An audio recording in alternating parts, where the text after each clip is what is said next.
Welcome to I Want That, getting the dates, love, and life you crave. I'm your host, Liza Cooper, a love and dating coach and founder of the online group workshops, Find Love After 50. My personal story of finding love, and more importantly, reawakening all the parts of me I thought were gone forever after 50 and after divorce, went viral on TikTok because it resonated for so many.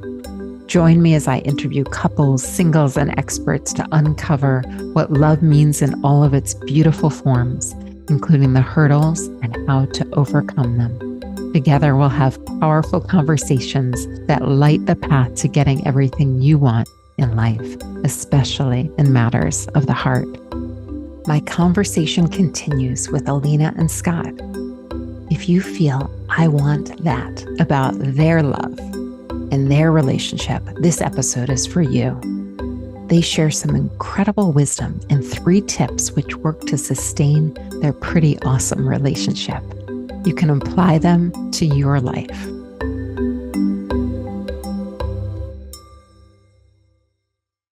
But before the interview, listen to a quick clip of me on the streets of New York City, where I'm known as the love coach. I'm learning the story of a woman who was married 4 times. Was any marriage good? I was married 4 times. 4 times. So tell me about that. Was there any of those marriages that was the best of the 4? Oh, my last one. Your last one? Unfortunately, he died. I'm sorry. And what was special about him? He was a special person. Other people feel. He was generous, kind, thoughtful, although he made mistakes sometimes. Of course. A lot of people, they'd look at us and they'd see the surface and they'd ask profound question like, what do you guys have in common?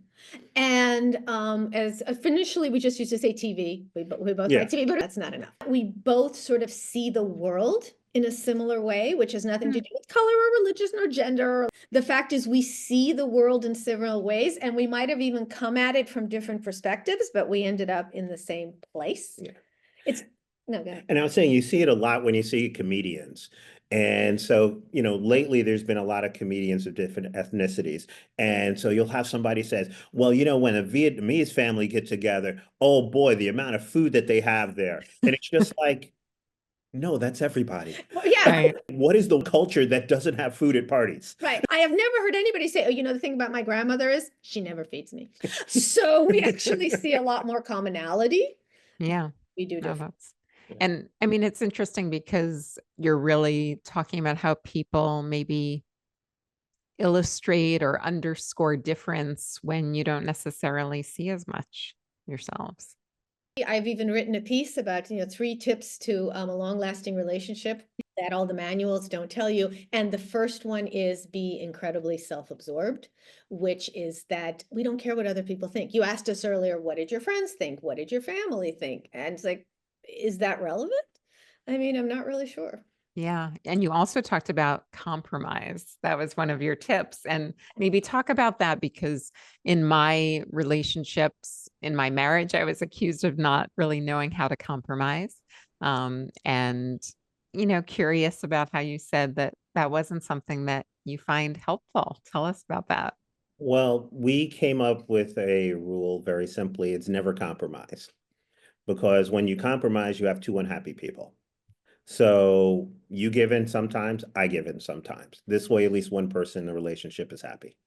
So for us, it comes down to who wants it more. And sometimes it comes down to drag out battles in the sense of, but in the end, the person who wants it more gets their way because a compromise is neither here nor there. So it's hard to imagine you guys having drag out battles because there's a lot of positive energy here. So what do you fight over, and how do you get through that? And how do you stay such close, connected friends? The drag out battles happened earlier. And one of the things that's happens in a relationship, Alina does things to make me happy. Are they exactly what I want? Of course not. I do things to make her happy. Are they exactly the things that she wants? No. But you have to appreciate that the person put that thought into it. And when you come into a situation and you can actually see one or the others is actually hurting, we realize, oh, we need to stop. And sometimes it never gets resolved. It just doesn't get talked about again because there's no benefit in it, you know. Nothing's going to change. No, there's no actionable item on it. So yeah, do we sweep things under the rug? Sure. There's things where I just say we're done. You know, just this is done. We're done. This conversation's over. And do you forget about it? And it's I forget about it. She doesn't. yeah. Well, maybe I've forgotten the stuff I've forgotten. I don't know. Well, there's occasionally she'll say something, and the temptation in a relationship with two smarty pants is to always point out why they're wrong. But then I realize, uh-oh, that will bring up one of those topics that will anger her. And so I go, oh, well, I guess I'll just let her be right this time. There was a television show many years ago that I think I was the only person who watched. It was called Almost Famous. And it was two people where one person said, any relationship is 5 lines away after the question, well, if you really feel that way, then why are you with me? That after that line is uttered, any relationship will break up in 5 more sentences. So sometimes when we're getting to the precipice, one of us will say, well, if you really feel that way, then why are you here with me? And that means it's done because we don't go beyond this point. Interesting. Alina, when I met you, something that you said was was sort of an issue and a difference between you. Can I share about that, about your son sort of wanting to leave high school, right? Not And sort of wanting to. wanting to. He wasn't vague at all. Our son wanted to leave 3rd grade. We, at that point, we decided you're 9. No, you don't get a vote on the matter. But so we basically said to him, at least finish 8th grade. And then we said, you can go straight to college. That was the deal that we made with him. And we said, and you have to finish strong because you have to have good grades if you want to apply to college. So he did it. He did it. He kept his part of the bargain. We did not. I will say this for the record. I will shout it from the rooftops. He kept his part of the bargain. I did not. We forced him to go to high school. Then finally COVID hit. And he was really saying, we're doing nothing. He said, the teachers aren't showing up. The work that we're doing is nothing. I want to drop out. Which point I was ready to say, yes. Scott was not. And Scott was coming at it from a very different place. Scott was saying to him, okay, you know what you're going to be if you do this? You're going to be just another Black man with a GED. Is that really what you want to do? So you wanted to know before about culture and background. Yeah. Coming from it. I was coming at it, I like to think of it as an immigrant, of saying, oh, a situation is bad. I'm going to get out of it. I'm going to change it.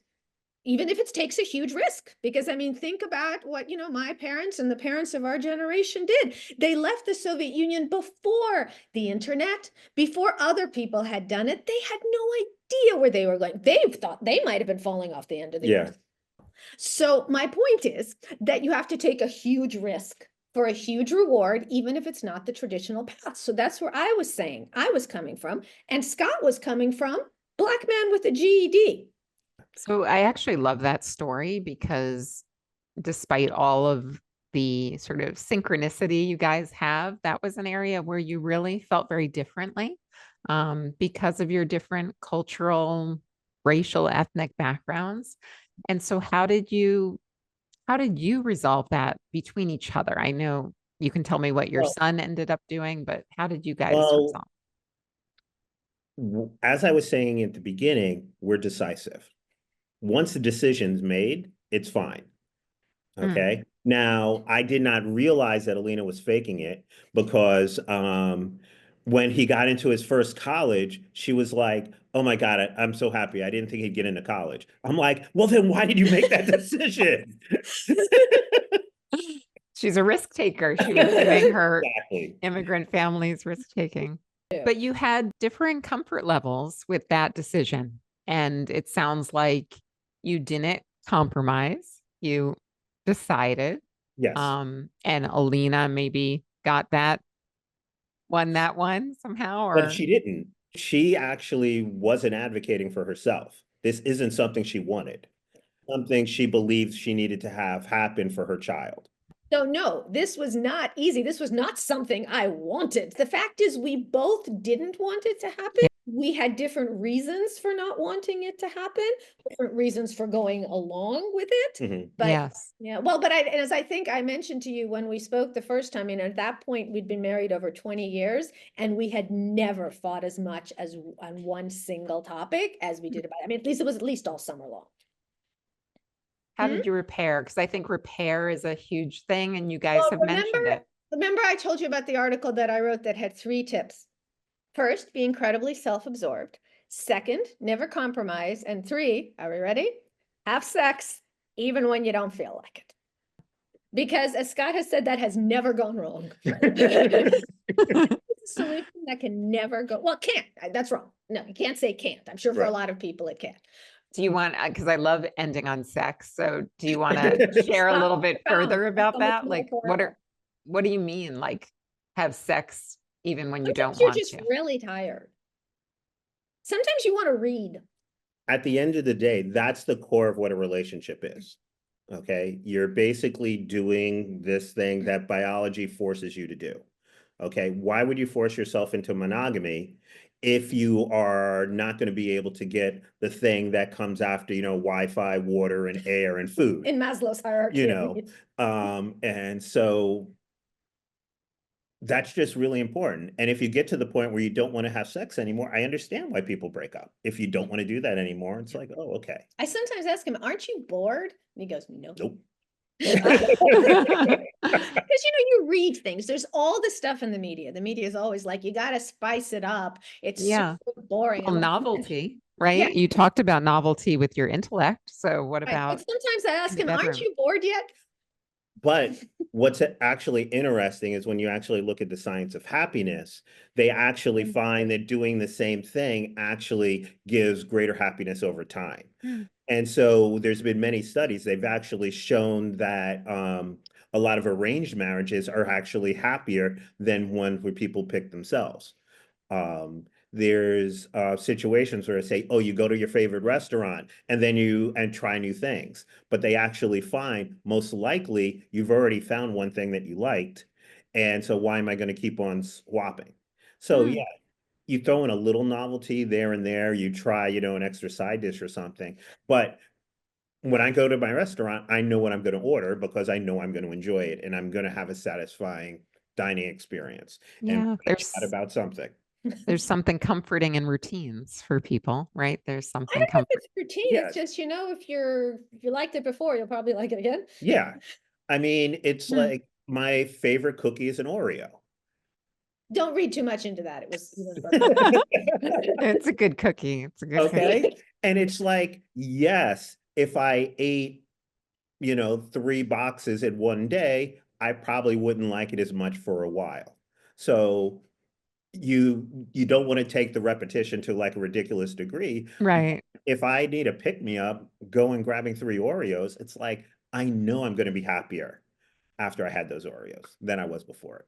So which of Alina's and Scott's tips did you like best? I actually love the don't compromise, because compromise is always the #1 relationship tip. And it's not that you shouldn't do it, but I never thought it was any fun at all. I like their idea. And have sex even if you would rather go to sleep or read a book. Who would rather go to sleep or read a book instead of have sex? But yes, sex is a powerful glue in relationships.